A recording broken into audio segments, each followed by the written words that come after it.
Sí. Vale, bueno, vamos a dar inicio a nuestro meetup. Muchas gracias por estar aquí. El día de hoy tenemos un tema muy especial que es paradigmas de la programación. Decidimos hacer este evento sobre todo para la gente que no estaba tan metida en la programación o que no tenía conocimientos más allá a lo mejor de la programación estructurada. Bueno, antes quisiera preguntar, ¿alguien de aquí no conoce a GDG UNAM? ¿No? ¿Todos nos conocen? Ok, está bien. Bueno, para los que no nos conocen, nosotros somos una comunidad, GDG, somos una comunidad de desarrollo, un grupo de desarrollo de Google, y nos encontramos en la UNAM, pero no hacemos eventos solo en la UNAM, hacemos eventos en muchos lados, como aquí, por ejemplo. Y hacemos un meetup cada cuarto miércoles de mes, lo hacemos aquí en Central, y bueno, sean bienvenidos a este meetup. Vamos a dar inicio a nuestra primera plática con Aarón Cervantes. Va a ser programación orientada a eventos, espero les guste. Y va. Pues bueno, vamos a empezar con programación orientada a eventos. Una cosa que yo entendí fue que como usuario debes de tener tú a veces el control y no el programa, pero antes de empezar a explicar sobre qué es programación orientada a eventos y todo ello, hay que retomar un poquito atrás. Sabemos que es un paradigma, o intentamos saber qué es eso. Entonces, lo primero que vamos a hacer es, pues en sí, ¿qué es un paradigma? Un paradigma, recuerden que es una manera de representar y manipular nuestros conocimientos. Y esto que hace, bueno, esto lo que hacemos es darle como un enfoque para, bueno, sí, un enfoque específico y también que sea la filosofía de nuestro programa que vamos a construir.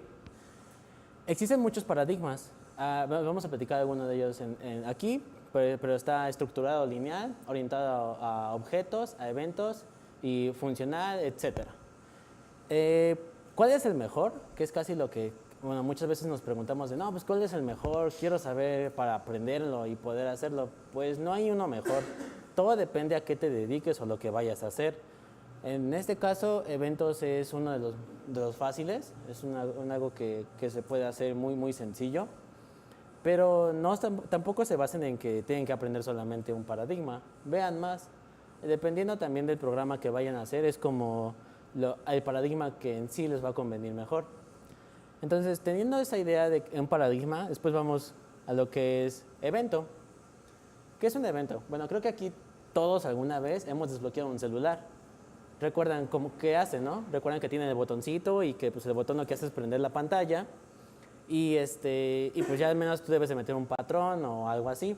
Eso es lo que es un evento, la acción que hace el usuario con nuestro programa. ¿Cómo lo vamos a ver en este caso? Pues se puede hacer tanto el teclado, que sea el clic derecho, clic izquierdo, doble clic, con el scroll del mouse, etc. Entonces, al final del día, pues, ¿qué con eso, no? Al final, ¿qué es el paradigma orientado a eventos? Bueno, el paradigma orientado a eventos no es más que darle al usuario esa posibilidad de que o él decida que concluye o no una acción. ¿Por qué? Si nosotros nos recordamos, vamos un poquito atrás, cuando hacemos un hola mundo, ¿qué hacemos? No, pues llamamos a nuestro lenguaje, tal vez en Python, que es el más sencillo, le ponemos print, hola mundo. ¿Pero qué está haciendo ahí el lenguaje? Pues lo está haciendo él. Pero ¿qué tal si el usuario no quiere poner hola mundo? Que es algo que a veces llega a pasar. Quiere poner tal vez hola y su nombre, pero lo quiere poner desde el teclado. Entonces aquí es donde entra orientado a eventos. Tú le das la opción al usuario de que pueda crear de que pueda crear el evento y tenga la disponibilidad para hacerlo. En otras palabras, es la manera, bueno, es tanto la estructura como la funcionalidad que va a tener tu programa para que el usuario pueda interactuar con ello. ¿Dónde vemos esto? Bueno, principalmente lo vamos a ver en Visual Basic, odiado por muchos y gustado por otros más. ¿Y dónde lo vemos principalmente? Pues en Word. ¿Por qué en Word? Bueno, si ustedes ven, voy a usar yo lo que es el LibreOffice. Lo que hace el programa al inicio es cargar. Y hasta que no cargue, no va a funcionar. Y después de ahí va a ser un evento. ¿Cuál evento? El que yo decida. Por ejemplo, la S. Me está escribiendo la S. ¿Pero cómo reconoce? Ah, porque hay un evento atrás que lo que hace es que si teclean esta letra, tú vas a escribir esto. Tú vas a escribir la letra. Por ejemplo, aquí puedo poner hola mundo y me va a identificar qué está haciendo. Y está escribiendo varios eventos con las mismas teclas. Y todos lo hemos usado al mínimo, al menos una vez. Entonces, pues ahí ya tenemos nuestro primer evento, nuestro primer paso a los eventos, que es con Word y con Excel. También en Excel, si se fijan, si no hacemos clic en una cuadrícula, no se escribe nada. O podemos poner un evento que es crear algo nuevo o cargar algo. Pero estamos haciendo los eventos. ¿De dónde más lo vamos a ver? Bueno, en C#. En C# también es un buen lenguaje para hacer esto, para hacerlo orientado a eventos. También Microsoft también lo utiliza mucho en sus programas. Y yo creo que pues, el que más me gusta a mí es JavaScript. JavaScript puede ir, bueno, los tres pueden ir en diferentes paradigmas, obviamente todos tienen sus limitantes, pero JavaScript también se desempeña en esto. ¿Dónde lo vamos a ver más en JavaScript? Lo vamos a ver en la web. Casi siempre se va a ver en la web los eventos. Creo que todos hemos visto, a mí al menos también me pasó a mí, en mi trabajo me pidieron hacer lo siguiente, que cuando el usuario estuviera muy abajo de la pantalla, muchas veces nos pasaba que el usuario recargaba la página, literal, para no tener que scrollear hasta arriba. Y yo decía, ¿qué? Sí, es que eso hacen. ¿Y por qué hacen eso?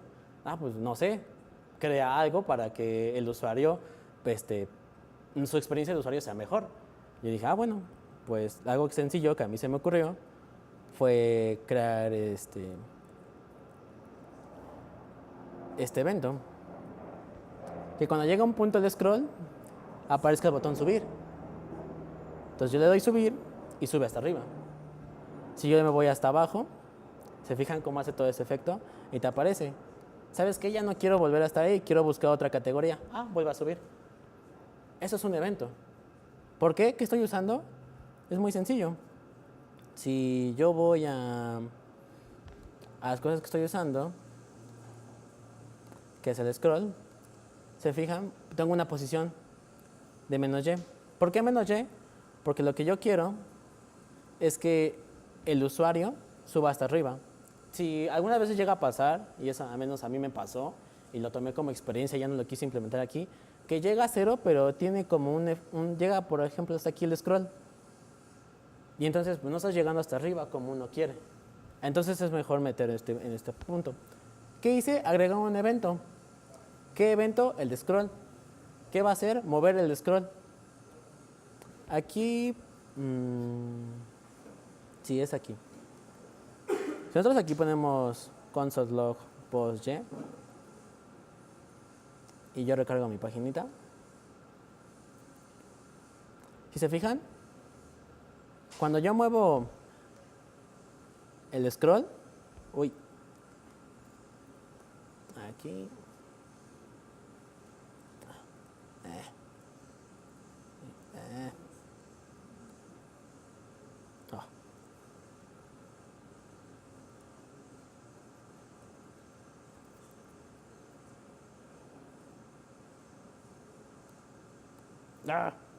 no quiere.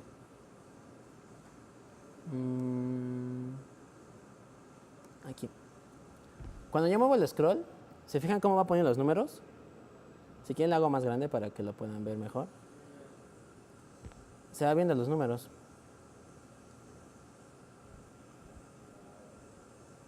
Yo puedo llegar hasta abajo, llega hasta el 3520. ¿Y qué pasa si subo? Vuelvo a recorrer todo. Si se fijan aquí me dice que el último que marcó fue 20, entonces se iba a quedar en 20 siempre mi scroll, por eso fue la variable de -1. ¿Cómo lo hice? Bueno, lo que hice fue primero obtener las coordenadas del scroll con Windows, Page G, Offset. Entonces ahí me dice, ¿sabes qué? Ahí tienes cómo está moviéndose el scroll hacia abajo. Y después lo único que fui implementando fue el desplazamiento. Fui creando los atributos, fui creando un intervalo para que entre cada uno pudiera hacer ese efecto. ¿Hasta qué punto? Hasta que aparezca el botón subir, donde tienes que encontrar un límite y una vez que encuentres el límite, llegas a esta parte. Si el scroll es mayor a 500, como lo vimos aquí, aquí es mayor a 500. ¿Qué haces? Pues con un simple query, bueno, modificando su estilo, aparece a la derecha y ten 0 píxeles. En sí siempre está aquí el botón.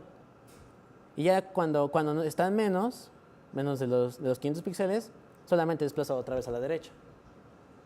Y entonces es muy simple de hacer eso. Y ese fue un evento que simplemente dijeron, nos pareció bien y es como lo vamos a ver. ¿Dónde más vamos a ver los demás lenguajes? Bueno, Visual Basic principalmente se va a encontrar en escritorio. Y C# se utiliza más en .NET Framework. Eso ya va desde web, desktop y en algunas plataformas. Pero así es como lo estamos viendo con JS. Y bueno, les voy a enseñar algo también que hice. Bueno, es así. No. Ahí.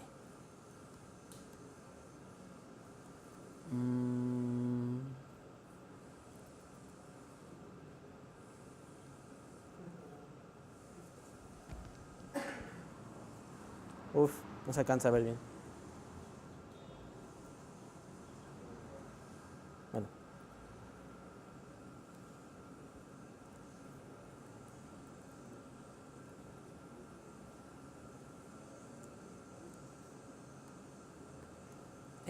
¿Qué va a hacer esto? Bueno, lo que hice fue simplemente agregar un poco de HTML y CSS, algo no muy sencillo, algo sencillo en sí. Y lo que quiero hacer es que este cuadro, al momento de que yo le haga clic evento, aparezca y cuando le haga evento 2, cambie de color. Es en sí muy sencillo. Una de las ventajas que también tiene orientado a eventos es precisamente eso, su sencillez. ¿Por qué? Porque con pocas cosas que tú puedes tener, puedes crear programas muy grandes. Todo depende hasta del usuario donde quiera llegar, obviamente. ¿Y dónde lo vamos a ver específicamente? En Visual Basic. Si alguien aquí ha trabajado con Visual Basic, ¿puede alzar la mano? Una, dos personitas. Bueno, se han dado cuenta de que es muy sencillo. Literal, es muy sencillo. Entonces, para hacer esto, pues lo primero que tenemos que hacer es identificar qué tenemos. Voy a hacer aquí botón. Voy a crear dos variables, botón y variable botón 1. Claro. Uy, demasiado grande. ¿Ahí ves bien? Esto es igual a query selector. Query selector es, bueno, aquí me faltó algo. Me faltó indicar el documento. Document.querySelector. Aquí lo que voy a indicar es qué voy a seleccionar o qué estoy pidiendo. Pues lo primero que voy a hacer es pedir el botón. El botón 1, que en este caso no se va a llamar evento, se va a llamar mostrar y ocultar. Y el otro se va a llamar cambio de color. Aquí lo que hice fue solamente declarar un botón que se llama onClick, que es cambiar de color. Entonces ya con eso tenemos también asegurado. ¿Qué voy a seleccionar aquí? Pues el primer botón. ¿Cuál es? ¿Con qué ID? Pues con botón. Simplemente se llama botón. Agrego gatito, botón. Y abajo hago lo mismo. Document.querySelector. Y le voy a dar spam. Y le voy a dar botón 2. Después de esto, voy a agregar a botón 1. Le voy a poner .add_event_listener, que esto ya es una propiedad que tiene JavaScript. Y va a ser click. Y aquí voy a llamar mi función. Va a ser mostrar cuadro, por así ponerlo. Creo que es así. Mostrar cuadro. Entonces yo voy a crear mi función aquí. A la función le pongo mostrar cuadro. No tiene ningún argumento, pues precisamente no queremos eso. Y si se acuerdan, antes yo le había puesto esto, left menos 100%. ¿Por qué? Para que se oculte y yo tenga que mandarla a llamar. Entonces le voy a poner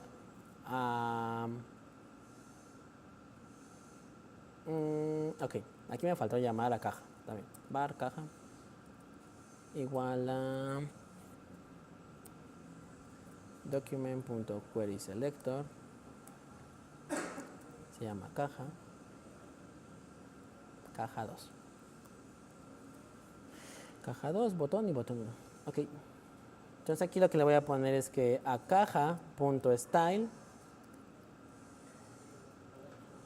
y como teníamos left, le voy a poner que su left sea de 0. Y entonces pruebo.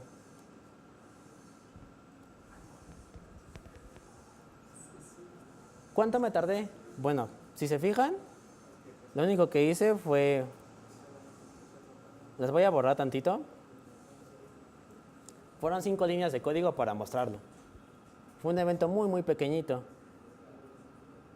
Entonces, pues no, si se fijan, no es tan complicado en sí. Y después,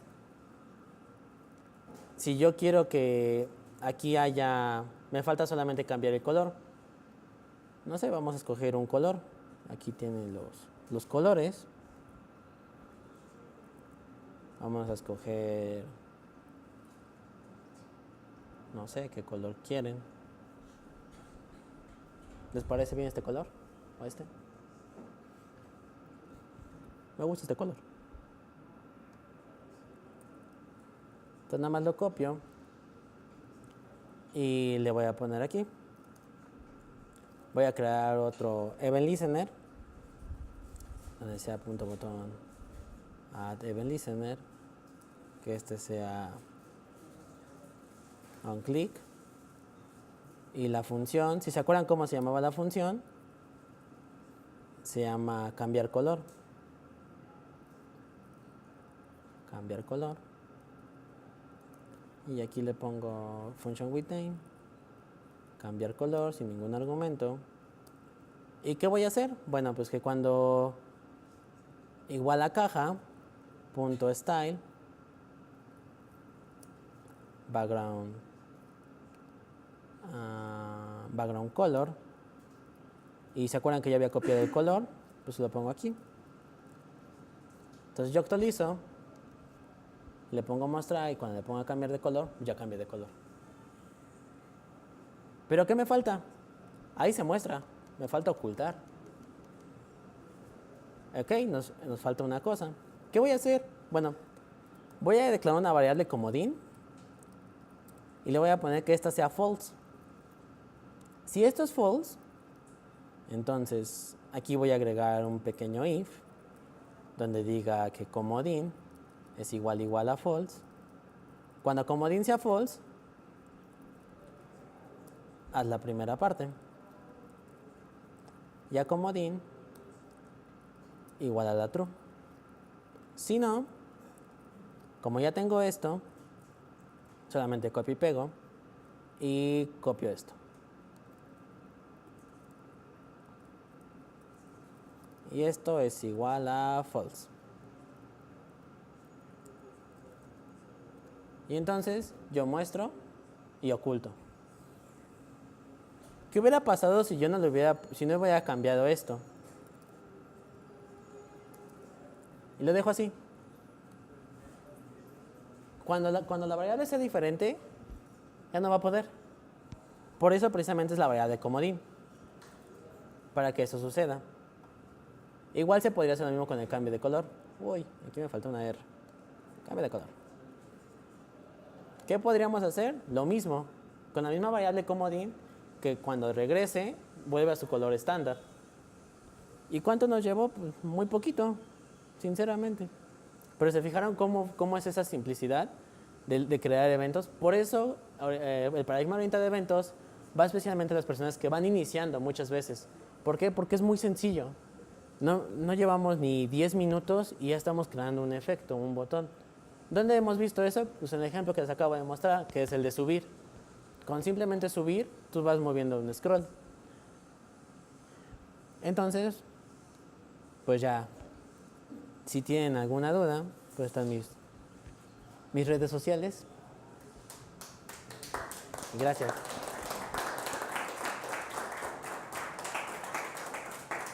¿Alguna pregunta o duda? Tú.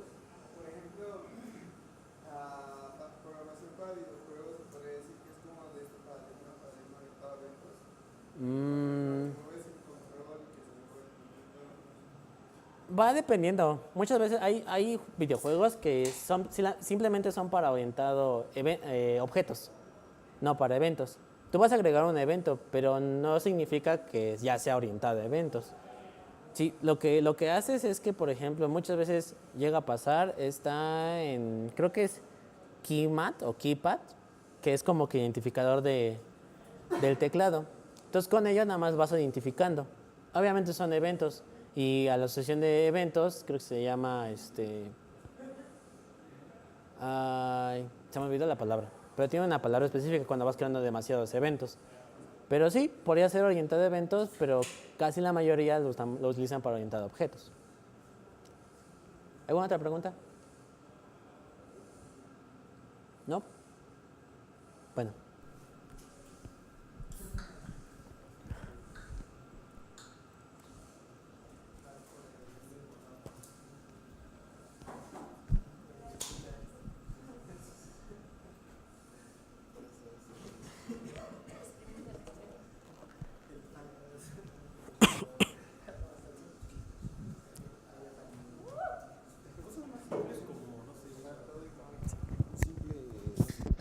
microondas?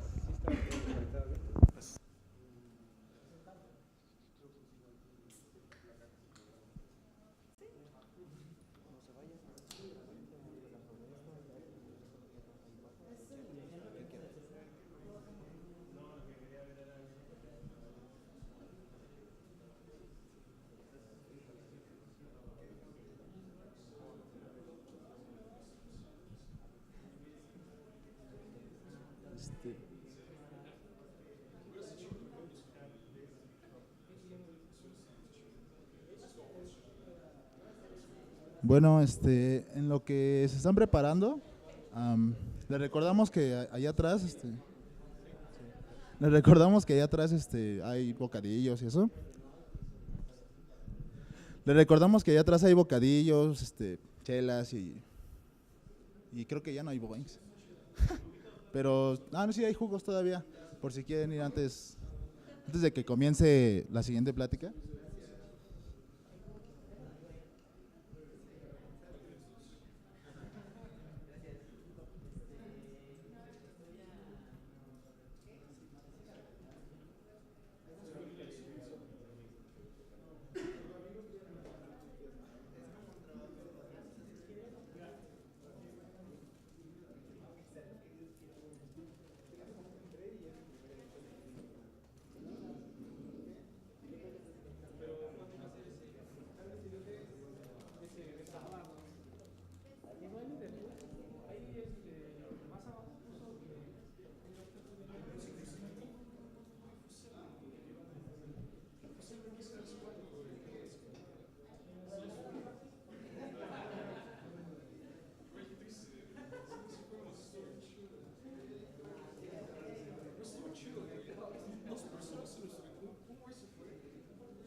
Ok. ¿Yo no tengo que hacer nada de acá?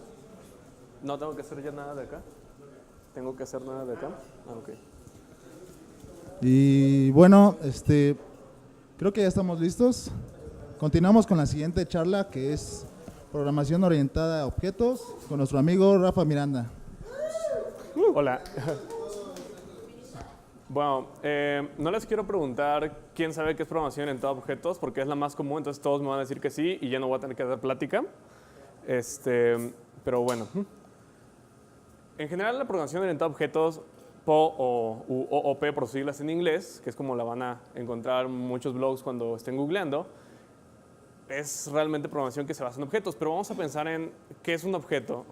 A esto sí les pregunto, ¿quién sabe qué es un objeto hablando de este paradigma de programación?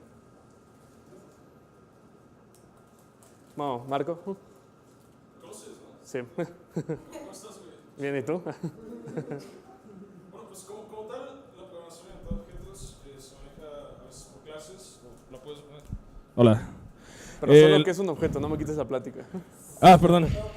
Bueno, un objeto, es que esto es muy ambiguo, güey, pero puedes definir una clase y un objeto de una clase podría ser algo como un objeto que tiene ciertas características que la clase define. Lo puedes manejar de muchas formas realmente, pero como tal de forma abstracta podrías decir que es algo que tiene muchas propiedades, cuyas propiedades tienen métodos o tienen atributos y esas cosas. Ok, bueno, es una respuesta, sí, buena. Ahí lo vemos a nivel programación, pero a nivel vida real podemos decir que un objeto es un árbol, que es esta botella, que es una computadora, que es una silla. Cualquier cosa en general es un objeto, y cuando lo llevamos aquí a programación en objetos es la abstracción de esta cosa, de este objeto, aunque sea redundante, hacia un programa. Entonces, primero vamos a decir qué lenguajes ocupan este paradigma, y pues realmente hay muchos. El más común es Java y Ruby, porque en Ruby todo es un objeto. Pero estos dos son los más comunes que vamos a encontrar que son orientados a objetos. Java, de hecho, es por excelencia con el que enseñan este paradigma. Ya después tenemos C++, Python, .NET, que también se puede manejar este paradigma. Realmente, bueno, yo me desarrollo más en Python que en Java o en Ruby, pero sí, la ventaja de Python es que es multiparadigma y puedo también trabajar como con código orientado a objetos. Pero bueno, ¿cómo funciona? No voy a explicarles el cómo crearon toda la historia de orientado a objetos, cómo llegó Alan Moore y creó no fue Alan Moore, fue Alan Key que llegó a crear todo Alan Moore es un escritor de cómics. Alan Key que llegó a explicar cómo definía la programación orientada a objetos, y ahí como hay un conflicto entre programación orientada a objetos y funcional, etc. No voy a explicarles cómo funciona realmente por debajo, pero sí cómo la podemos representar. Aquí vamos a tener, es algo que todos conocemos realmente, un control de Xbox. Creo que todos lo conocemos y no todos juegan Xbox, creo que lo han visto. Pero sí, podemos decir que este es un objeto, que esta abstracción de la realidad a nivel programación es un objeto. Este objeto tiene funciones. ¿Qué es una función? Va a ser un trigger que va a desatar una serie de eventos, de ocurrencias. Y que este objeto va a tener sus atributos. En este caso podemos describir lo que serían los atributos. Es un control de color azul. Es un control que tiene 4 botones de letras, tiene una cruz, tiene 2 joysticks, etc. Esos son sus atributos, que son las características de este objeto. Sus funciones son estos triggers, estos eventos que van a ocurrir cuando yo realice algo. Pero aquí algo importante es que si yo oprimo el botón A o el botón B, independientemente de para qué juego lo ocupe, imaginemos el menú de Xbox, el botón A por excelencia es el botón de selección. Entonces yo no sé qué está pasando dentro, yo no sé qué están haciendo la programación de los microchips dentro del control, ni nada, ni cómo está comunicando con el Xbox que va haciendo otra clase, dígase. Yo no sé nada de eso, pero yo sé que si oprimo A, va a suceder algo. No le tengo que decir nada más. Yo no le tengo que pasar ningún contexto, no le tengo que estar declarando muchas cosas. Simplemente sé que en el momento en que yo oprimo A, que es una función, va a tener un evento que se va a desarrollar. Y toda esta función va a estar privada, porque es una de las características de la programación orientada a objetos. ¿Quién sabe cuáles son las características o algunas, las más conocidas, de las características de la programación orientada a objetos? ¿Nadie? ¿No? ¿no? Bueno, una de esa característica es en la que les comento que una función va a tener una serie de atributos que van a pertenecerle solo a esta función, se llama encapsulamiento. La programación orientada a objetos me permite tener una serie de niveles en las que estos atributos o estas funciones pueden ser vistas. Yo puedo decidir hasta qué nivel quiero que llegue una función. Yo puedo decir que vea ciertos comportamientos que están pasando cuando que comparte con A. Yo puedo hacer que cuando prima AX al mismo tiempo desate un comportamiento distinto. Y puedo empezar a combinar o empezar a compartir esta información de lo que está sucediendo entre estos eventos. El ejemplo más común que les ponen cuando hablamos de programación orientada a objetos es cuando tenemos un auto, ¿saben? Cuando tenemos un auto y el auto va a tener 4 puertas, va a tener un color, va a tener llantas, va a tener la función tocar claxon, va a tener la función acelerar, frenar, etcétera, que son atributos que tiene un auto o que son los atributos que tiene un objeto y son las funciones que va realizando. Entonces, quiero dejar claro que un atributo es lo que describe al objeto y una función son acciones que realiza este objeto. Que estas funciones pueden o no comunicarse con otros objetos. Entonces, un ejemplo sencillo. Si yo tengo una silla, ¿quién me puede decir cuáles son los atributos de esa silla?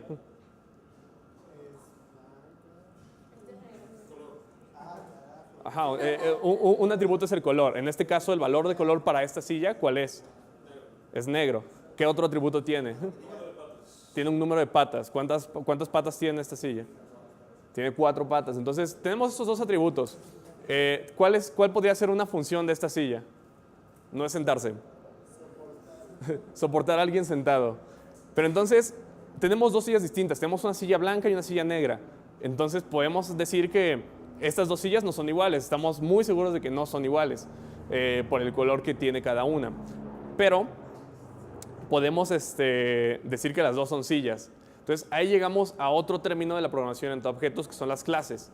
Las clases es lo que va a englobar todo lo que tiene, un objeto, que son los atributos comunes y compartidos que va teniendo, un objeto. ¿Por qué? Porque yo puedo tener mi clase de sillas, que es decir, esta clase padre, en la cual voy a tener todas las sillas del mundo, no importa de qué material sean, no me importa de qué color sean, no me importa cuántas patas tengan, no me importa la forma de la silla, nada de eso me importa. Pero yo sé que tienen atributos comunes, es decir, cada silla va a tener un color, cada silla va a tener un número de patas, cada silla va a tener un material. Entonces, eso yo puedo definir que son todas las sillas del mundo. Ajá, y cada silla va a tener la función que es sentarme yo sobre esa silla o cualquier persona en general, sostener un peso. Y esa es una función de la silla. Pero entonces, esa es la clase silla, la cual engloba todas las sillas del mundo, pero después yo lo puedo ir desglosando a pequeños objetos, o más bien a objetos. Es decir, yo puedo extender esa clase y decir que es esta silla de aquí. ¿Qué me refiero con extender? Es decir, que todos los atributos, todas las funciones que tiene la clase silla van a pasar a mi objeto silla. Eso se llama herencia en programación orientada a objetos, que me va a permitir ir extendiendo propiedades de una clase a un objeto, a subclases, etc. Entonces, yo sé que como todas las sillas lo tienen, y esta, al ser un objeto de silla, va a ser posible que tenga su número de patas, que tenga su color, que tenga su material, etc. Y todos esos atributos se van a ir transmitiendo, pero aparte va a tener atributos específicos por silla, porque no todas las sillas tienen ruedas. Entonces, yo le puedo agregar el atributo ruedas o rueditas a un tipo de silla, o le puedo agregar el atributo qué tan acolchonada es la silla, si tiene su ¿cómo se llama la cosita con la que suben y bajan las sillas? Su pistón para subir y bajar, etcétera. Entonces yo puedo, o sea, al no tener todas las sillas esos atributos, yo se los puedo ir agregando poco a poco. Entonces puedo ir desglosando qué es una silla. Incluso puedo decir que existen objetos que son las clases, que son la instancia de la clase silla, y puedo decir que es una silla oficinal, silla de playa, silla de eventos, y después los voy desglosando a sillas más pequeñas, a sillas no en tamaño, sino en su descripción como tal. Entonces yo puedo decir que una silla de de playa va a tener X atributos, una silla de eventos y una silla de oficina va a tener otros, y después voy sacando cada atributo, cada objeto por medio de ese ejemplo. Este es un código muy sencillo, está en Java. ¿Por qué en Java? Porque como les dije, Java es muy verbose para las clases. En Java vamos a ver, o más bien llegan a ver realmente muy detalladamente cómo van explicando las cosas en programación orientada a objetos, que es su principal paradigma. Y bueno, hasta arriba yo tengo algo que dice public class control de Xbox. Es decir, yo voy a generar una clase que abarque a todos mis controles de Xbox. No me importa que sean de Xbox 360, del primer Xbox, de Xbox One, de Xbox S, no me importa. Son todos los controles de Xbox. Lo de abajo es un constructor. Un constructor me va a servir para poder, al menos en Java, crear objetos de la clase.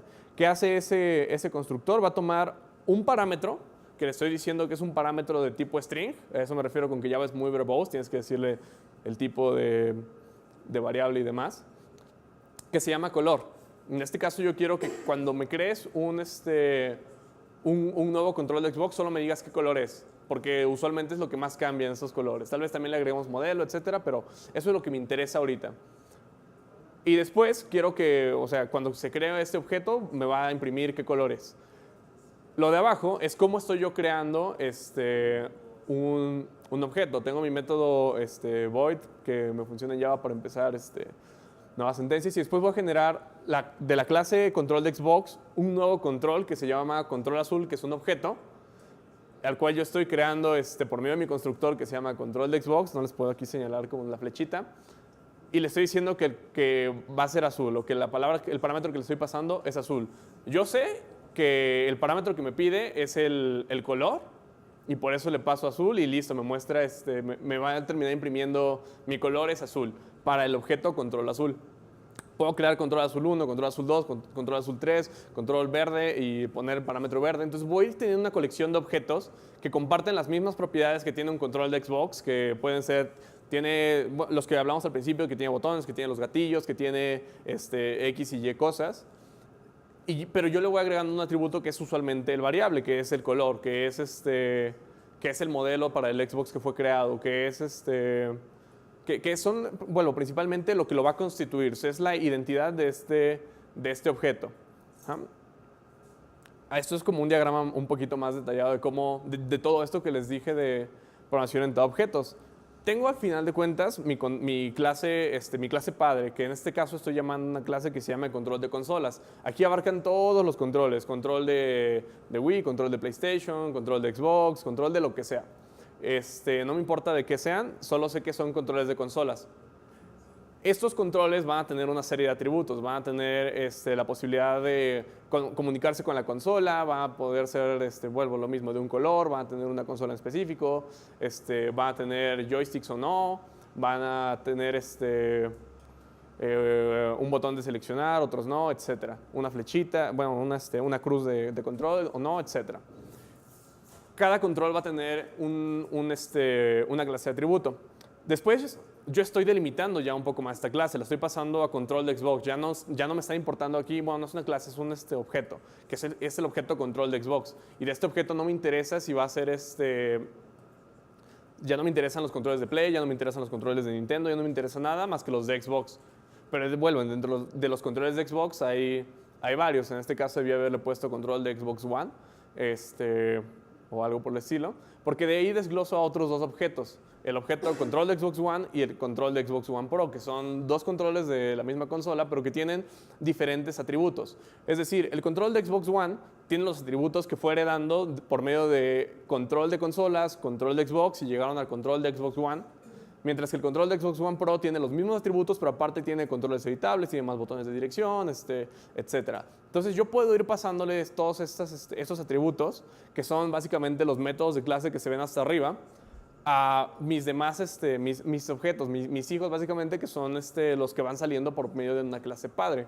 Entonces esos métodos de clase, esos class methods, son funciones, son datos, son atributos, son lo que yo quiera que sean, y que se van a ir transmitiendo de un objeto a otro. Y es una gran ventaja eso en Java, o bueno, en general en la programación orientada a objetos, porque Yo ya no tengo que estar declarando una función que invoque el botón A por cada control de Xbox o por cada control de consola, porque yo ya tengo una clase que es de todos los controles de consolas que se va heredando por la programación orientada a objetos y que cada uno de sus hijos la va recibiendo y la puede llamar. Las ventajas en general de programación orientada a objetos es que al final de cuentas van a tener un código muy modular, o sea, van a tener su código que es de fácil diseño porque lo van a ir midiendo por objetos. O sea, si yo voy a crear un sistema que me cuente árboles, el objeto que voy a estar diseñando va a ser el árbol. Y voy a tener, no sé cuáles sean mis métricas, y van a ser, tal vez sean hectáreas en vez de árboles, tal vez sean hojas, tal vez sean lo que sea. Pero yo puedo ir diseñándolo de una manera muy modular, en la cual puedo saber qué cosa tiene qué y qué cosa es qué y qué hace qué. Es fácil de testear. Por lo mismo que es modular, yo puedo testear muy modularmente cada objeto, cada función, y aparte que como no tengo tantas funciones repetidas, no tengo tanto código repetido en general, es más fácil testearlo. Yo puedo solo testear la función muéstrame el menú una vez y listo, porque la va heredando y la va llevando a todos sus hijos y ya no tengo ningún problema. Es reusable. ¿A qué me refiero con que es reusable? Yo puedo tener mi código va de cierta manera de la mano con la herencia, porque yo puedo tener mi código de mis class methods, puedo tener funciones que le pertenecen a un objeto, puedo tener funciones que le pertenecen a una clase, puedo tener atributos que le pertenecen a una clase y a objetos e ir derivando nuevos objetos de estos. Y me van permitiendo tener todos estos mismos atributos y poder ir trabajando con ellos. Vuelvo, la herencia nos ayuda mucho. Realmente, a mi parecer, uno de los principales pros de la programación orientada a objetos es la herencia, por eso he hablado mucho de ella. El encapsulamiento también es bastante bueno porque, vuelvo, a nosotros no nos va a interesar qué está pasando dentro de una función. O sea, sí cuando la creamos por primera vez, pero después de que solo le estamos invocando, no nos va a interesar qué pasa dentro de esa función, no nos va a interesar cómo hace el proceso la función. En el caso de Xbox no me interesa que mande una corriente eléctrica que después va a mandar una señal de radio infrarrojo hacia la consola para poder realizar X acción. Eso no me va a interesar en programación orientada a objetos realmente. O sea, no me interesa todo ese proceso, solo me interesa que cuando yo oprima N botón, X botón, me va a enviar una función definida.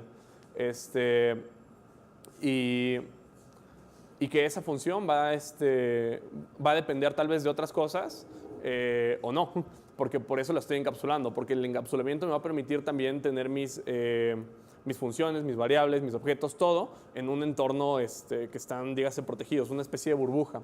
Y las clases pueden ser compartidas. Eso es parte del encapsulamiento, porque yo puedo tanto bloquear el acceso de cualquier lado a las clases, a sus atributos, a sus funciones, como lo puedo abrir, como lo puedo compartir, como le puedo prestar los atributos de control de Xbox al control de PlayStation o viceversa.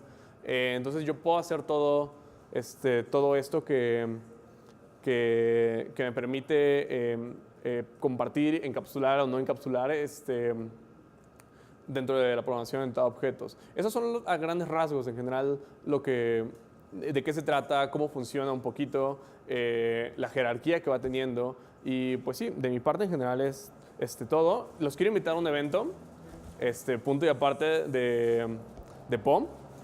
El día de mañana en las oficinas de Google va a existir un evento que se llama Jump to the Cloud, en el cual va a haber varias pláticas de Google Cloud Platform en general. Va a haber tanto de Machine Learning como migrar su proyecto a la nube. Van a haber algunos talleres para principiantes con esa nube. Y también va a haber mentorías uno a uno con ingenieros de Google, con otros ingenieros de algunos otros lugares y demás. Entonces, les recomiendo que vayan. Pueden registrarse esa URL, quedan algunos lugares. La voy a quitar ya, pero si tienen alguna duda de eso, me pueden preguntar. Y listo. Empieza mañana a las 5:30 con mentorías. A las 7 empieza el evento y termina aproximadamente a las 9:30, 9. Y sí.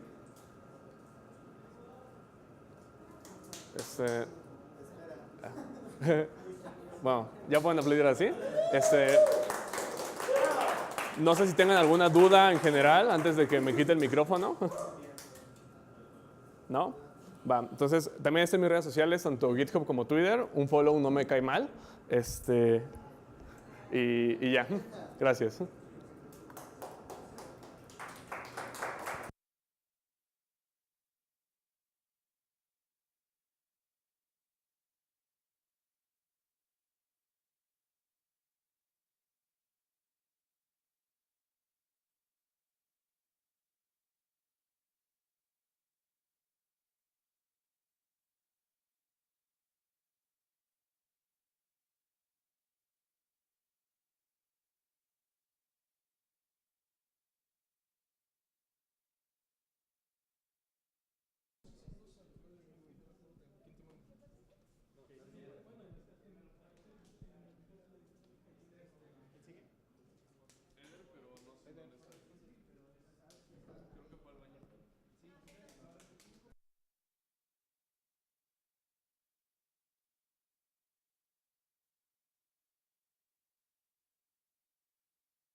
Sí.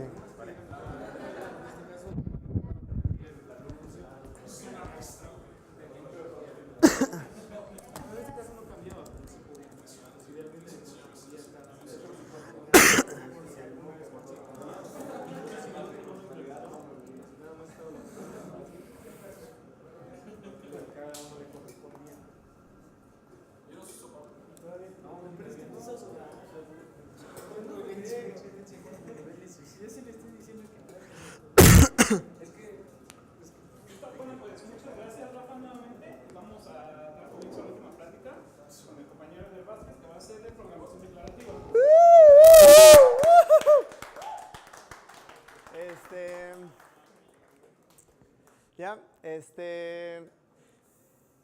cuando dije el título de esta plática me dijeron que ya iba a repetir pláticas porque ya he dado de programación funcional y de lógica, pero no, esta es diferente, espero, y vamos a darle. Antes de empezar, bueno, soy Eder, yo soy del equipo de la Facultad de Ciencias, ahí está mi Twitter y mi GitHub, si me quieren dar like, suscribir o lo que sea, pues ya, agréguenme. Para empezar, ¿quién conoce programación declarativa o ha escuchado de programación declarativa? ¿Nadie? Una mano, por favor, arriba. Bien, gracias. Para ver más o menos qué es. Muchos sí conocen la programación imperativa, ¿no? Que es prácticamente todo lo que es programación estructural, todo lo que es programación orientada a objetos, lo que es, pues muchos, casi todos los paradigmas que conocen. Entonces, vamos a ver cuáles son las principales características de la programación imperativa. Y esto vale para casi todos los programas que ustedes hacen. Un programa es una secuencia de instrucciones, ¿no? O sea, ponen una instrucción y van poniendo muchas como secuencias de instrucciones así. Le están diciendo a la computadora qué hacer, ¿no? Luego, la principal estructura de control son los ciclos, los whiles, los repeats, los ifs, los fors. O sea, sus programas siempre están como que, siempre están estructurados de esa manera, con ciclos o con whiles. Ahora, la siguiente. La operación de asignación es totalmente necesaria. Siempre tienen que tener variables o una constante o así. O sea, ustedes tienen contacto directamente con la memoria, ¿no? O sea, por ejemplo, cuando crean un objeto hace rato con Rafa, pues lo crean y le están diciendo, pues en un lado de la memoria, guárdame este objeto, y ustedes accediendo a la variable con ese objeto, pues directamente traen ese objeto. Tienen contacto directamente con la memoria. Incluso si hacen con C, pues prácticamente pueden como que mover bits en la memoria y así, ¿no? O sea, tienen mucho contacto con la memoria. Y por último, el programa especifica cómo se calculan los resultados. Usted le está diciendo a la computadora como si la computadora fuera, ahora sí que tonta, bueno, porque ya sabemos que es medio tontita, ¿no? Si no le dices qué hacer. Le están diciendo paso a paso como si fuera un niño, pues cuando pase esto vas a hacer esto y vas a imprimir un hola mundo, y para el imprimir el hola mundo pues tienen que, no, pues hacer una clase system, un módulo out y así. Y van diciéndole paso a paso qué tiene que hacer a la computadora.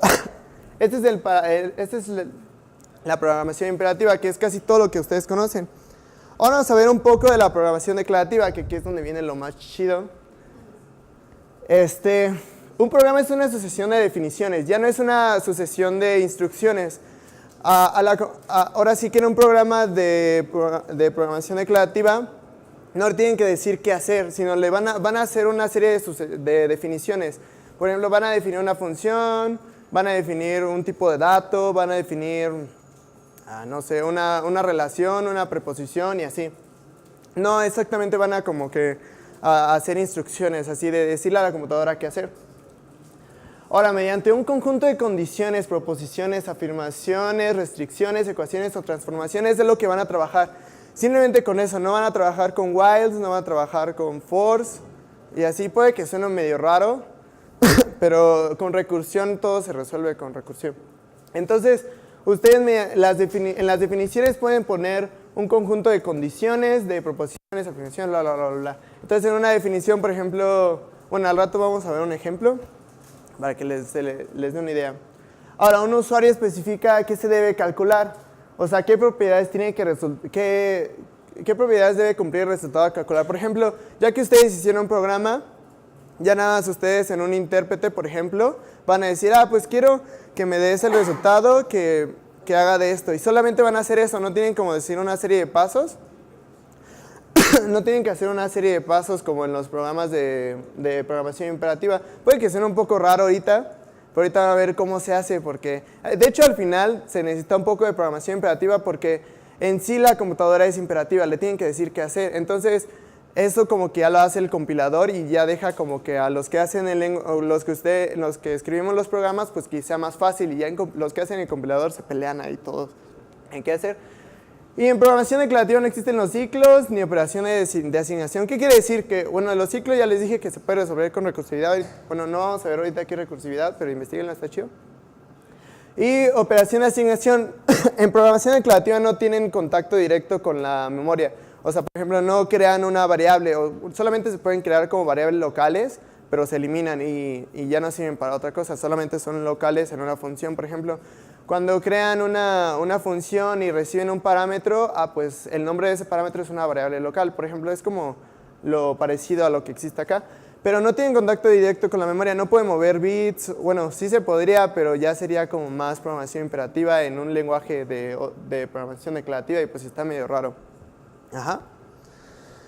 Entonces, pues tenemos la programación declarativa y la imperativa. Son como las dos grandes ramas, bueno, dos de las más grandes ramas de la programación, de los paradigmas de programación.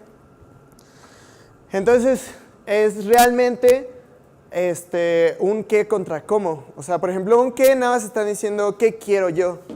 Y en cambio en cómo, el qué pues es nada más, pues quiero que pase esto, esto y esto, y ya, solito sales, se podría decir. Y el cómo, pues es, quiero que hagas esto como, pues en esta serie de pasos y así. Eso es como un resumen de las dos, se podría decir. Entonces, pero esta gran pelea, se podría decir, va desde muy atrás. Desde dos de los primeros lenguajes de programación, que es Lisp y Fortran. Si han escuchado al menos alguno de los dos, ¿no? A Fortran. De hecho, todavía se sigue utilizando porque es súper rápido. Pero pues es bien difícil de escribir y tienes que escribir un chorro así. Y pues Lisp, los dos se crearon casi en el mismo año, Fortran en el 57 y Lisp en el 58. O sea, por ejemplo, los dos se crearon al mismo tiempo y es increíble que nada más como que una rama de las dos, que es la imperativa, es la que más como que ha ganado. Aunque ahorita, en estos últimos años, la programación declarativa, con los nuevos lenguajes que han salido, como que ha empezado a subir. Por ejemplo, Python tiene una parte de programación declarativa y otros lenguajes. JavaScript también, puedes programar con programación funcional en JavaScript, que también es como, es una parte de, ¿vale? Bueno, una parte.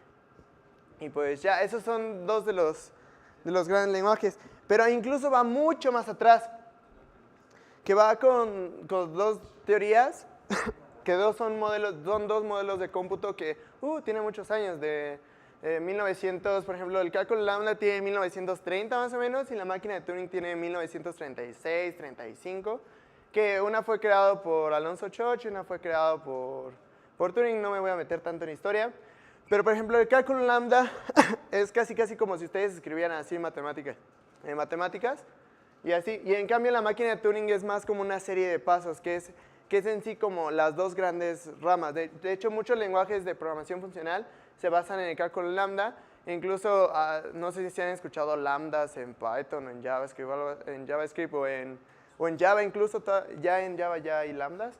Pues es algo del cálculo lambda, que pues es muy sencillo de entender una vez que leen en Wikipedia. y ya. Y la máquina de Turing pues es una serie de pasos, es un modelo teórico, no es real, porque necesitas una cinta infinita, una madre así infinita. Y entonces, pues es una serie de pasos y es así. De hecho, es como está ahí, es como una cinta y tienes unos y ceros y tienes una maquinita que lee bueno, tiene estados, por ejemplo. Tiene estados y cuando lee esto y está en cierto estado, pues cambia de estado y escribe aquí un 1 y un 0. Y eso es simplemente, y se mueve a izquierda a derecha. Esa es una máquina de Turing. Pero ya, investiguen, está chido. Pero sí, desde ese entonces, desde 1930, que ni siquiera existían las computadoras como las conocemos, las computadoras digitales, ya existían mecánicas, bueno, muy poquitas mecánicas. Ya había como que estas dos formas de pensar, una que es declarativa y una que es imperativa. Sí. ¿Por qué imperativa? Pues porque le estás dando órdenes, ¿no? Y declarativa, pues estás declarando funciones, proposiciones, de ahí va el nombre. Ajá. Pero, ¿quién piensa de esa forma declarativa? Pues todas las matemáticas. Las matemáticas, bueno, no quiero llegar en un punto de discusión aquí, porque algunos odian las matemáticas, otros las aman, no sé en qué lado estén ustedes. Pero, por ejemplo, las matemáticas, por ejemplo, yo que estoy en la Facultad de Ciencias y que he visto a los matemáticos, no es simplemente hacer operaciones y seguir algoritmos, porque eso es lo que nos han enseñado a hacer en la primaria, en la secundaria, en la preparatoria. Cómo resolver una integral, una ecuación, es seguir un algoritmo, ¿no? Pero en realidad eso no es como hacer matemáticas. Hacer matemáticas es crear cosas y declarar cosas y teoremas a base de esas cosas que has hecho. Por ejemplo, aquí me gustó esta imagen porque pues está una definición de matriz, una definición de vector, de espacio, de qué es lineal, una función lineal, qué es una función, qué es un mapeo. Y de hecho en las matemáticas es eso, son puras definiciones y puras teoremas a base de esas definiciones. Por ejemplo, así. Muchas de estas, por ejemplo, si han visto en algún libro esto, pues está chido ese libro. ¿Qué es un teorema? Pues, por ejemplo, este es muy sencillo, que es el algoritmo de la división. Que sean dos enteros, que A sea distinto de 0, pues existe dos enteros Q y R, que se pueda hacer eso. Y eso simplemente son proposiciones, son condiciones, no estás haciendo como una serie de pasos de, ¿por qué es esto? O ¿cómo haces esto? De hecho, no te dice cómo encuentras a Q y a R, solamente te dice, existen, y ya, eres feliz y así. Y también las definiciones. Esta definición es del máximo común divisor. Y pues así es en programación declarativa, das definiciones que te dice, pues el número más grande entre A y B y lo dices, así es el máximo común divisor. Y así es en programación declarativa. Son puras definiciones. Por ejemplo, vamos a ver unos ejemplos. Aquí algo que hice en GitHub, por eso me tienen que seguir porque hay cosas así.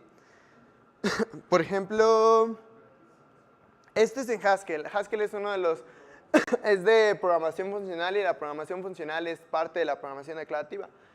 Es programación funcional porque está basada en funciones, así como hace rato programación orientada a eventos, pues es a eventos. Programación orientada a objetos, pues es a objetos. Y acá programación funcional, pues es a funciones. Ajá. Oh, diablos. Y como ven, son puras definiciones. Por ejemplo, la de arriba es, bueno, arriba es un import, nada más para imprimir cosas. Porque es un problema de HackerRank. Arriba nada más estoy diciendo, la función init va a recibir una lista de A y va a regresar una lista de A.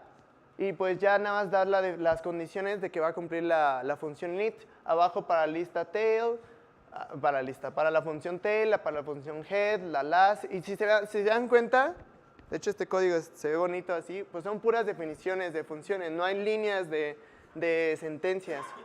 De sentencias o de órdenes que le estás dando a la computadora.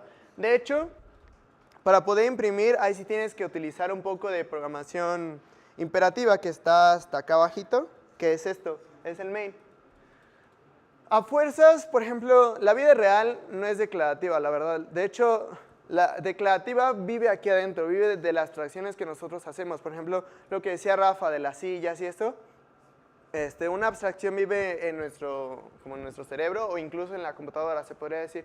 Pero ya en cosas concisas ya no podemos, o sea, no podemos vivir así en la computadora. La computadora es mecánica, de hecho, como está basada en la máquina de Turing, pues es mecánica. Entonces, pues a fuerzas tenemos que hacer como que una conversión. Y por eso, por ejemplo, puedes hacer código de programación imperativa en Haskell y en otros lenguajes. Porque no puedes vivir así, porque si no, no podrías hacer una página web, no podrías hacer un programa que imprima algo. Porque, por ejemplo, supongamos imprimir algo, la función, bueno, ni siquiera es función, el método de print, ¿qué hace? Print y le mandas un parámetro que es el de string, por ejemplo. ¿Y qué hace? No te regresa nada. Lo que hace es, haces algo en la computadora, mueves bits, bla, bla, bla, bla, para que aparezca en la terminal lo que tú mandas en el string. Pero puede que haya algo mal en las conexiones y entonces no te regresa, o sea, como que fue bueno, sino puede que te regrese un error. Y en programación declarativa no, en programación declarativa, pues, por ejemplo, ahí estoy diciendo que a fuerzas, estos imagínense que son como los parámetros y hasta el final le estoy diciendo que te regrese un string, no te estoy diciendo que me regreses un string o un error. O sea, a fuerzas me tienes como que regresar un string, o a fuerzas te regresa un string, no te regresa un error. Y así es la programación declarativa. Y en cambio, la programación imperativa puede que haya errores por alguna que otra razón y ya no te regrese lo que está supuesto a decirte. Ajá. Y por ejemplo, aquí sí hay como sentencias, que las sentencias son órdenes. Pues una sentencia de que obtengas una línea, que pongas una variable args a lo que haga words está aquí arriba, creo. Y pues así haces una matriz y bla, bla, bla, bla. Pero simplemente estás utilizando funciones y si se dan cuenta son una sucesión de definiciones como el que les dije. Veamos otro código de Haskell también. Este es uno de mis primeros códigos. De hecho, hay como un tutorial bueno, no es tutorial, es una serie de problemas fáciles para que te adentres a programación funcional. Si quieren hacerlos, están en HackerRank. HackerRank es una página para hacer problemitas. Y este es simplemente un integral para calcular el área bajo una curva y el volumen de una madre que esté así girando. Y como se dan cuenta, es igual que el otro código. Es simplemente secuencia de definiciones. No estoy dando instrucciones a la computadora, excepto acá abajo, que es donde imprimo, por ejemplo. Y son secuencia de definiciones. Esto es programación funcional. Veamos otro que es programación lógica, que en programación funcional pues está basado en funciones. Y la programación lógica, este es un proyecto de escuela, está basado en proposiciones, en relaciones entre dos cosas. Ajá. Entonces aquí, si se dan cuenta, esto no son una secuencia no son puntos y comas, ni es una secuencia de sentencias. De hecho, es una definición. Estoy haciendo la definición de textx, que recibe un QE y esto, y pues esto. Aquí cada sentencia es una verdad, es como si fuera un if grandote. Y pues si se cumple lo de acá, pues se va a cumplir esto. Entonces, si hubieran venido hace 2 meses, si regresaran en el tiempo, pueden escuchar la plática de programación lógica, está chida. Y pues como si se dan cuenta, lo único que quiero que se den cuenta es que no hay como sentencias, son puras definiciones. Esta es una definición, esta es otra definición y esta es otra definición. En este caso no hay un main que lo pase a imperativa. sino en un intérprete en la consola, pues preguntas, pues quiero que ejecutes esto con tal parámetro. Pues ya me lo regresa y así. Y si se dan cuenta, son una secuencia de definiciones. Si ven un libro de matemáticas, uno así de universidad o cosas así, son eso, es una secuencia de definiciones y de explicaciones que da el autor, por ejemplo. Y ya. Entonces, pues si se dan cuenta, pues la programación imperativa es más que nada eso. Es una secuencia de sentencias o de órdenes que das a la computadora, que es cómo quiero que lo hagas. Y la programación declarativa es el qué, o sea, qué quiero que hagas. Y es con una secuencia de definiciones y de ifs y de condiciones. Yo les recomiendo que aprendan alguno de estos lenguajes, que ahorita los voy a poner. Oh, Dios. Entonces, ¿cuáles son algunos de los lenguajes de paradigma declarativo? Uno de por excelencia que ha salido no hace mucho, en los 2000. Bueno, es que 2000, por ejemplo, Python es del 90 y tantos, Java es del 90 y tantos. Ruby sí es reciente. Haskell. Haskell es un lenguaje de programación funcional. Ya les dije, programación funcional es declarativo y también la programación lógica también es declarativo. Haskell se utiliza para varias cosas, también se pueden hacer páginas web con Haskell y así. Yo les recomiendo que aprendan Haskell, es uno de los más fáciles. De hecho, hay un libro súper bonito. Esperen.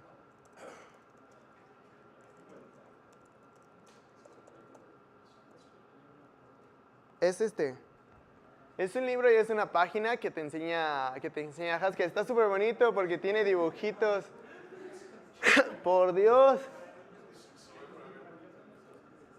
Y por ejemplo, ya que te metes, pues tiene dibujitos y te va explicando así qué es una función y de dónde viene y bla, bla, bla, bla. Está súper padre este libro.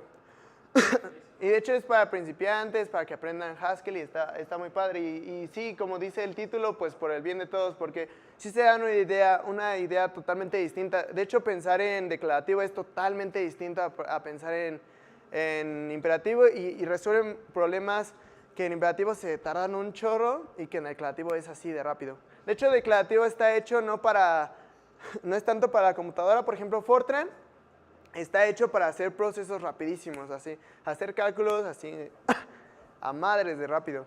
En cambio, Lisp es más lento, pero está pensado para el que desarrolla el programa, para que una vez que ya entienda, pues que sí, una vez que ya entienda pueda hacer los programas así de rápido.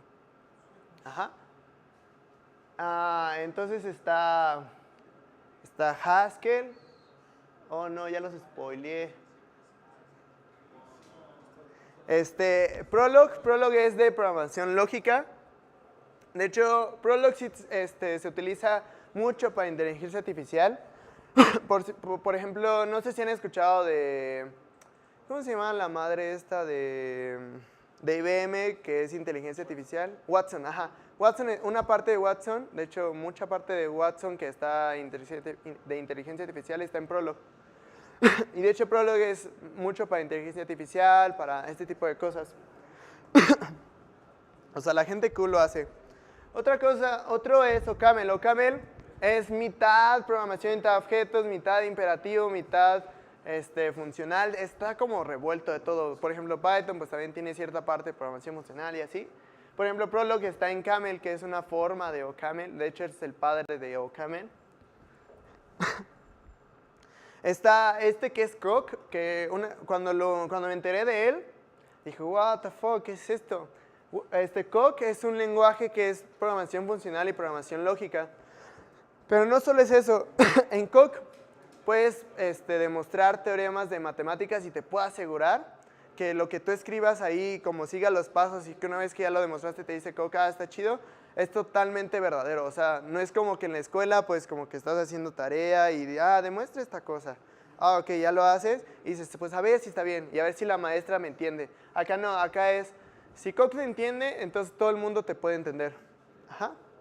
Está súper chido porque hay un proyecto con Coq que es de formalizar las matemáticas y de hecho mediante programación, o sea, está súper chido, o sea, las matemáticas pues están formalizadas ahorita en conjuntos, de hecho es más que nada es en conjuntos. Y ahora lo que se quiere hacer es con algo que se llama teoría de tipos.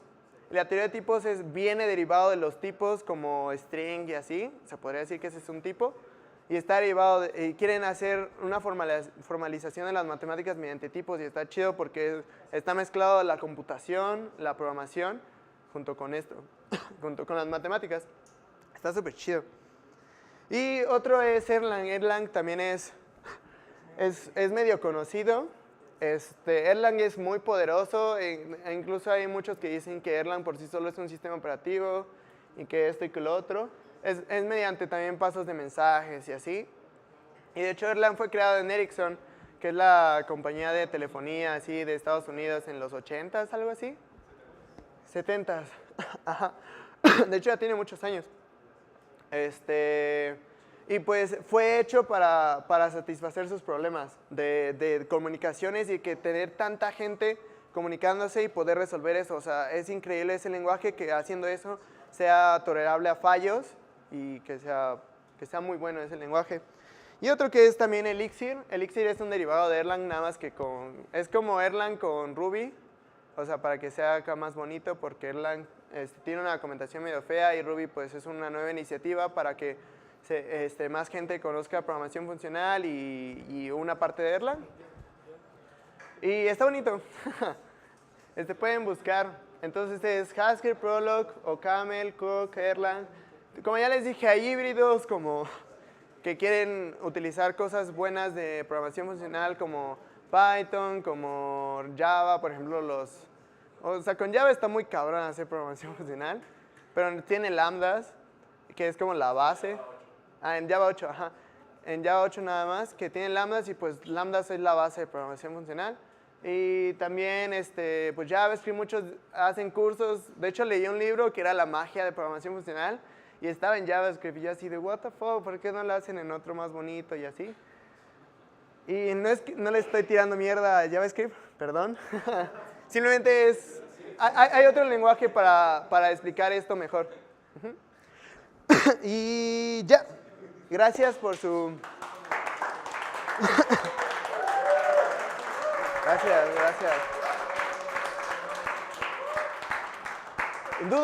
Dudas, debe de haber dudas porque nunca habían escuchado de esto. ¿Cómo hace la magia? Pues sí, el compilador hace toda la magia. Ya nada, nosotros nos dedicamos a... Sí. ¿Los compiladores cuestan? ¿Son gratuitos? No, por ejemplo, el lenguaje en sí es simplemente la sintaxis en que tú escribes y qué significa esa sintaxis para ti.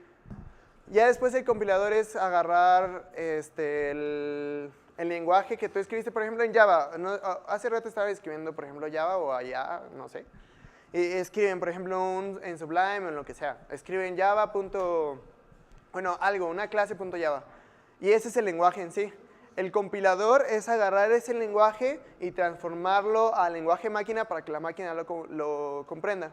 Y pues como les dije, como la máquina es como imperativa, pues ahí está la bronca entre pasar algo súper abstracto, porque la programación declarativa es muy abstracta, está como que vive muy acá en nosotros las definiciones, y pues eso es cambiarlo a algo físico, algo que pueda entender la computadora. Y pues no cuestan, por ejemplo... Si compras un lenguaje, pues ya te viene con el compilador, se podría decir. De hecho, por ejemplo, la máquina virtual de Java, que es la JVM, pues viene, de hecho, lo que descargas es la JVM, que es el compilador. No descargas el lenguaje, porque el lenguaje puedes escribirlo y puedes entenderlo, ya cosa es el compilador. De hecho, lo que descargas es el compilador. Sí. ¿Otra pregunta? ¿Curva de aprendizaje? Híjole, al principio, sí. Tengo que serles honestos. Por ejemplo, en que es uno de los primeros programas que hice, por ejemplo, ¿ven un print dentro de las funciones o algo así? Pues no, porque no se puede poner print. Simplemente se pueden poner prints aquí y ya, ajá. Entonces, por ejemplo, si metes, por ejemplo, una función que llama una función, que llama otra función, que llama otra función, y sale mal.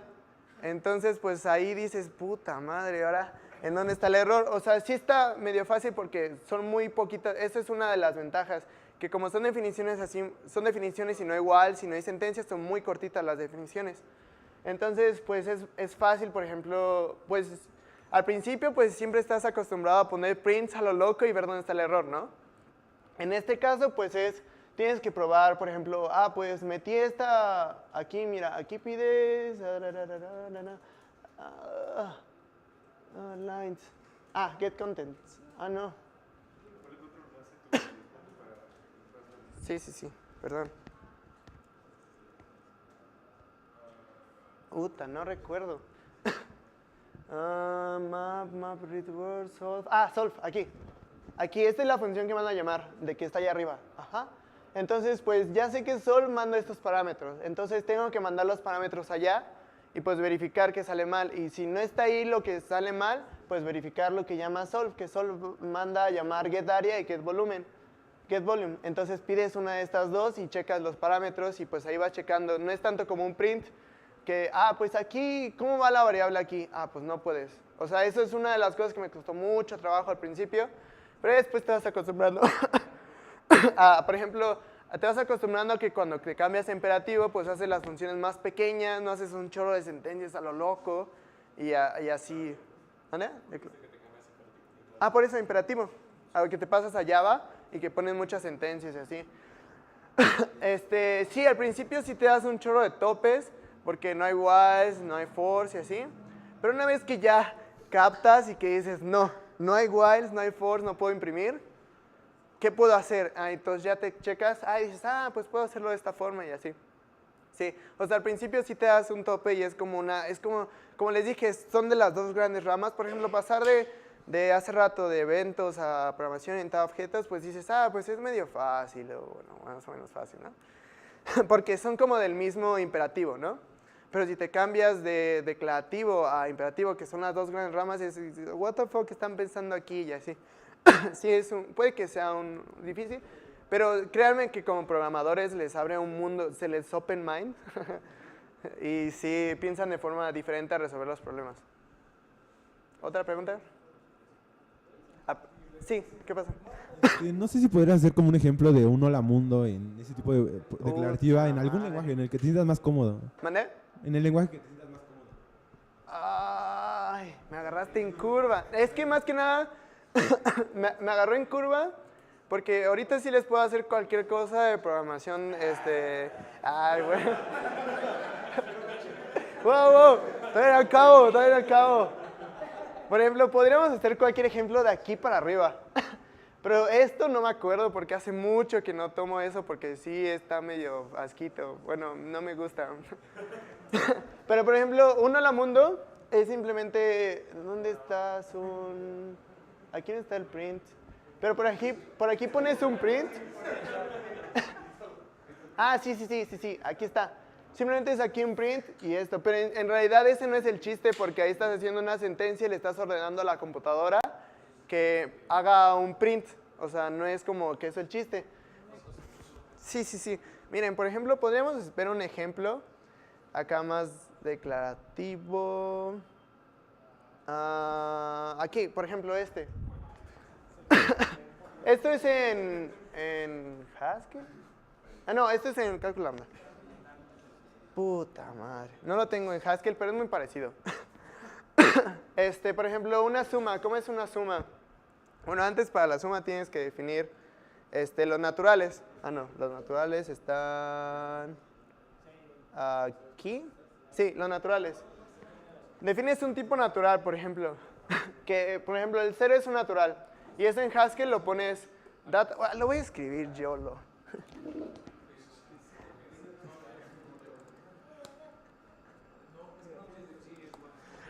No.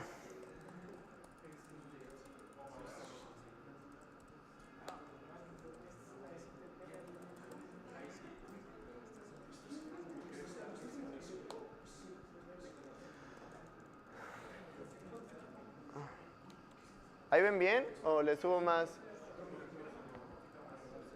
¿Ahí está bien? Por ejemplo, en Haskell es punto .hs para... Ajá. Entonces vamos a definir un data que es el de nat. Ajá. Bueno, n no naturales, por si hay una que ya existe. Todos naturales. Luego, en los naturales, pues tienes el 0. Y este es un tipo de dato de... Bueno, tú creas aquí como el tipo de dato 0, por ejemplo. Bueno, que 0 pertenece a los naturales. Luego también dices que si tienes un natural, o sea, n un natural, pues el sucesor de ese n va a ser un natural. Esa es una definición básica. Por ejemplo, sucesor y le metes un natural.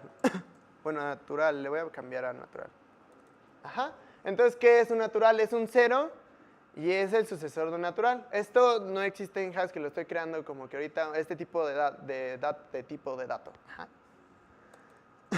Entonces ya tenemos esto, que es de los naturales. Ahora, por ejemplo, vamos a definir la suma, que la suma va a ser, va a recibir dos naturales y te va a regresar un natural. Ajá, que eso es lo que hace una suma, ¿no? Entonces, suma, recibe un natural, otro natural, y regresa un natural. Ajá. Ahora vamos a definir la suma. Aquí está la definición de la suma. Suma de cualquier variable y 0, pues es cualquier variable, ¿no? Y ahora, la suma de cualquier variable y el sucesor de otra variable, entonces regresas la suma del sucesor de x1 con x2. Ahí, si se dan cuenta, esto es... ¿Han escuchado de pattern matching? ¿No? Macheo de patrones, acá en Spanglish. Pues aquí estoy diciendo, pues aquí es cualquier variable de los naturales, cualquier tipo natural. En cambio aquí estoy aceptando solamente que tenga sucesor al principio. Ajá, entonces si mando el 0 no tiene sucesor al principio. Entonces no podría entrar aquí, entraría en este caso, que es el 0. Ajá. Entonces entraría en este caso, y entonces en este caso pues haces esta cosa. Nada, es que lo voy a cambiar un poquito. Bueno, voy a agregar una cosa. Este es simplemente para que lo imprima en la consola ahorita que le veamos. Suma, entonces primero recibes x, o a, bueno a, y recibes 0. Ajá. ¿Y esto qué va a regresar? Pues va a regresar a. Ajá. Y ahora suma de a y el sucesor de un b. Ajá. Entonces, pues así, lo voy a cambiar un poquito. Entonces, esto va a ser el sucesor de la suma de a con b. Esta es la definición de suma. La pasada yo me la metí. Pero es equivalente. Entonces, así ya tenemos definido la suma. Ahora, en un principio, ¿cómo lo vemos en consola? Podríamos compilar esto y que después mandándola a llamar, así mandándola a llamar, y pues ya que imprima el resultado. Pero ese es con lo que les digo, con el main. Tienes que hacer un main que regrese un IO. Esta es también una función, pero nada más que IO es como un tipo de dato que puede fallar y que puede no. Así le está diciendo a Haskell que puede fallar o que no. De hecho, puedes ponerle aquí IO string, que puede regresar un string, pero que puede fallar. Y en este caso, que es así cochetito, no regresa nada y puede fallar o puede pasar algo raro, un random o algo así. Ajá. Entonces, en este caso no voy a hacer eso porque no me acuerdo. Pero lo que voy a hacer...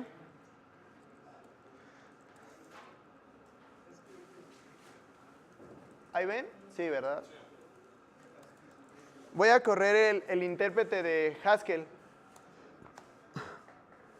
Ajá, ahí me está diciendo que es la versión bla, bla, bla, ve Haskell y bla, bla, bla. Ahora, para cargar un archivo es con 2.l y era ejemplo. Y ya, lo compiló y ya dice que está todo cool, porque soy cool.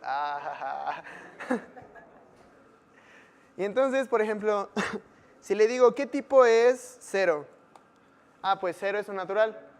¿Qué tipo es el sucesor de 0? Bueno, así. No, así.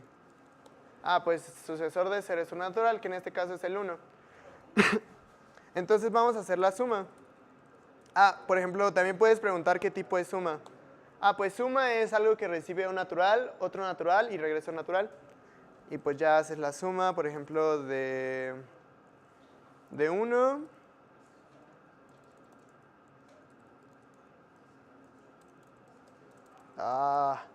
Sucesor de 0 con el sucesor del sucesor de 0. Que eso es 3, ¿no? Y pues ya imprime 3. O sea, este es un ejemplo muy sencillo, pero así más o menos funciona. Es como el Hola Mundo. De hecho, el Hola Mundo de imprimir Hola Mundo es como cambiado a programación declarativa. Y si se dan cuenta, ¿alguien ha escuchado de la recursión? ¿Recursión? ¿Sí? ¿Alguien me puede decir qué es? Bueno, todos dijeron que sí, entonces... Es una función que se llama a sí misma. Bueno, no necesariamente una función, sino... Algo que se ejecuta que se vuelve... Es una función que se llama a sí misma. Una función que se llama... Bajo otros parámetros o con la misma cosa y así. Pero con el principio de que al final se tiene que resolver la problemática más simple, ¿no? O sea, va a tener un fin, porque si siempre se manda a ejecutar, pues va a ser infinito. Pero tienes que empezarlo con la situación más simple. Sí, lo que dijeron está perfecto. Nada más que yo lo voy a abstraer. Bueno, se abstrae un poco más la recursión. La recursión no solo aplica para funciones, también aplica para tipos de datos. En este caso, este es un tipo de dato que es recursivo. ¿Por qué? Porque aquí estoy llamando al mismo tipo de dato, natural. O sea, estoy definiendo natural a partir de 0 y de otro y de natural también acá después. Pero si se dan cuenta, aquí la restricción pues es que este natural sea más chiquito, que es lo que decían, que en un lado llegue a un punto de fin, que en este caso es el 0, porque si pongo aquí 0 natural, pues me va a chillar porque no le estoy dando un caso base y nunca va a acabar. Ajá. En este caso, pues el 0 es como mi caso base. Ajá. Entonces también se puede para tipos de datos. De hecho, pues la definición de recursivo es algo que se define a sí mismo mediante cosas más pequeñas de ese mismo. Ajá. En este caso, la cosa más pequeña aquí, pues aquí estoy llamando como lo que decían, una función que se llama a sí misma. Pues es una función y se está llamando a sí misma aquí en suma. Ajá. Pero estoy llamando a un elemento más pequeño al que tenía. Porque aquí tenía sucesor de b y ahora ya nada más estoy mandando a llamar a b, que es más pequeño que sucesor de b. Ajá. Entonces, pues aquí estoy ocupando la recursión y no tuve que hacer un while. Por ejemplo, no sé cómo lo harían en Java, harían como un while o un for. Sí, por ejemplo, una suma a partir de más unos. Harían un for y pues que sume más uno, pues lo que quiere es sumar. Ajá. Y pues así se podría hacer. Y acá pues no puedes utilizar un for ni un while, tienes que hacer recursión. ¿Sí? ¿Alguna otra duda?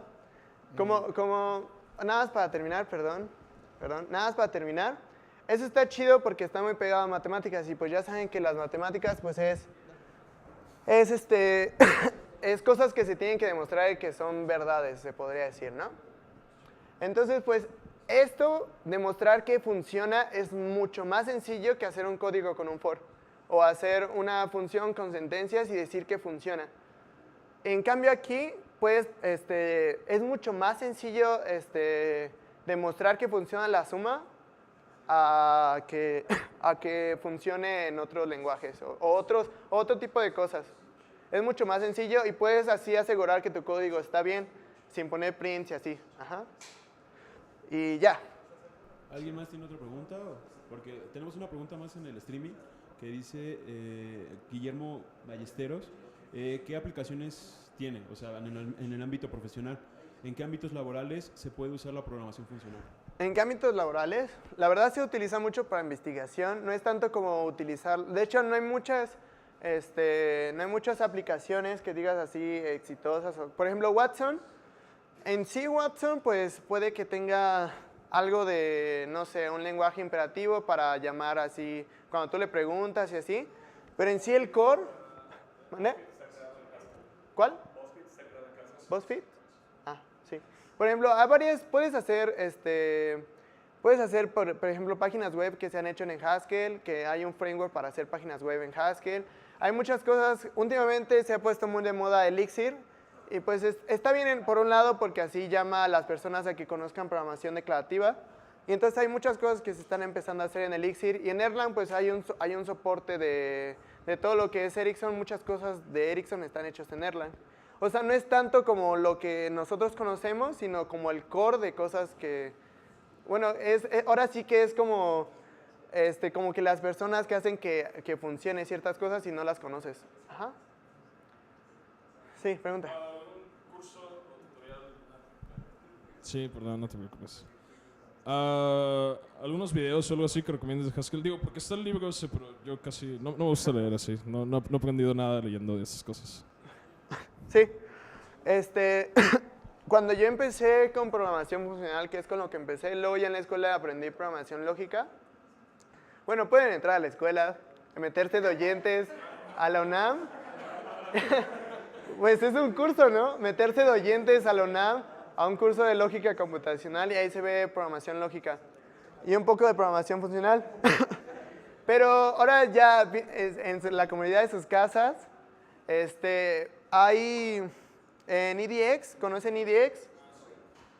En EDX, el curso donde aprendí más de programación funcional fue en EDX, que de hecho el que creó JavaX, algo así, que es como una forma de Java acá funcional, acá, es quien dio el curso. Y sí, ahí aprendí un chorro. Por ejemplo, cursos... me tengo que registrar. Pero sí, se llama Introducción a la Programación Funcional. No sé si lo pueden ver ahorita porque ya pasó hace un chorro, hace como 1 año y medio. Pero de seguro ha de estar ahí como de oyentes y así, sin obtener por ejemplo... Pero, por ejemplo, de lógica, de programación lógica, sí está difícil que encuentres acá un curso. Porque casi no los dan así en internet. Miren, este es de otra... El que yo tomé era del MIT, pero pues pueden tomar aquí, este es de introducción a la programación funcional. De hecho, pues está lo de Haskell, van a utilizar Haskell. Y ya, esa duda ya. ¿Otra duda? Y hagan problemas, por ejemplo, los que les digo de HackerRank, esto ayuda muchísimo. Ajá, HackerRank, si lo topan.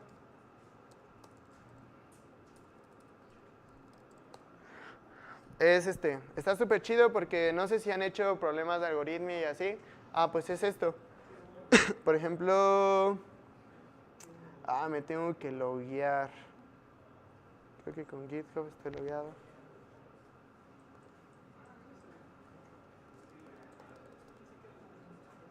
Sí, por ejemplo, hay de programación funcional que va desde los más sencillos hasta los más difíciles. Por ejemplo, el que decían, un Hello World. Miren, aquí puedo hacerles el Hello World porque lo subí. Miren, aquí está uno que lo tuve mal y uno que lo tuve bien. Carajo. Ahí está. Simplemente es un put string y así. Les digo, no está tan difícil esto, sino es la forma de pensar la otra cosa. De hecho, esto está feo porque aquí me faltó decirle que es Hello World, que va a regresar, que recibe. Bueno, pero era joven y me valía madres. Pero sí pueden hacer estos de programación funcional. Por ejemplo, hay un chorro, unos fáciles, que es filtrar arreglos y así. Y esta comunidad es muy grande. Por ejemplo, aquí te dice cuántos los han resuelto, qué dificultad es, y así. Sí. ¿Alguna otra pregunta? ¿Otra pregunta?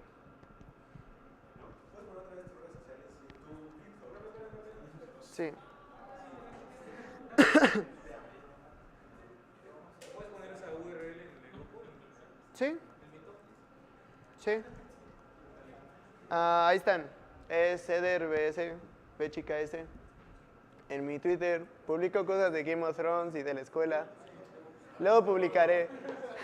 Seré más profesional y ya pondré artículos acá.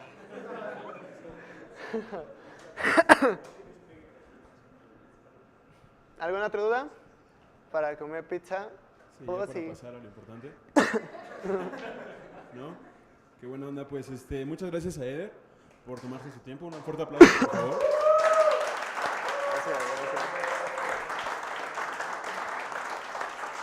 Y bueno, igual, gracias a los ponentes que pasaron antes, Rafa y Aarón, que ya se tuvo que ir. Muchas gracias también por su tiempo y bueno, un aplauso otra vez para ellos.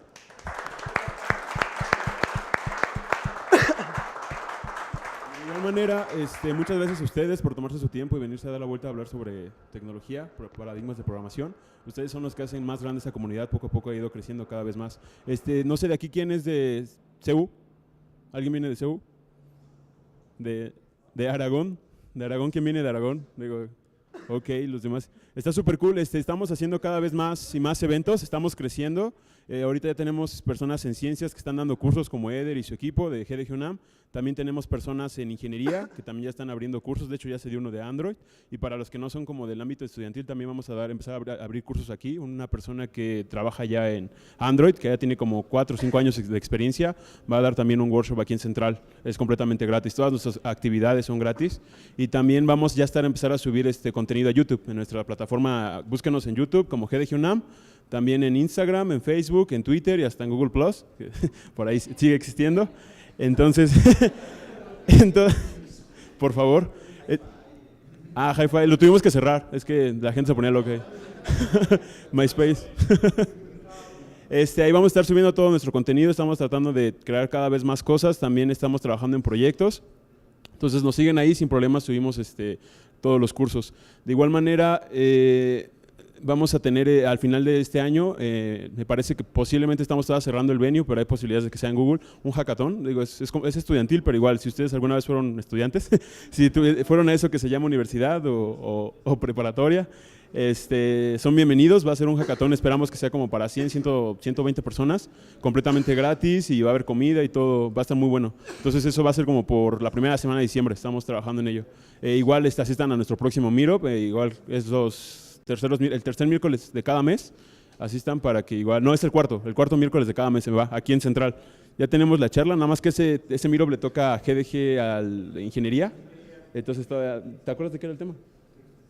No, ya lo tienen preparado, pero todavía no me acuerdo cuál es el tema, pero lo vamos ya a subir la próxima semana para que ya se estén enterando y se vayan registrando. Y pues nada, muchas gracias y ahorita vamos a la parte de las pizzas, sí que es de lo más importante, pero del networking, lo que más importa, bueno, de lo que más tiene impacto en una comunidad es que vayan conociendo a personas que no conocían y que posteriormente se vayan haciendo relaciones, ya sea de amigos, profesionales, después emprendan algo más. Entonces igual traten de conocer a la gente que no conocen, hagan como networking y pues muchas gracias por venir otra vez y bienvenidos cuando quieran.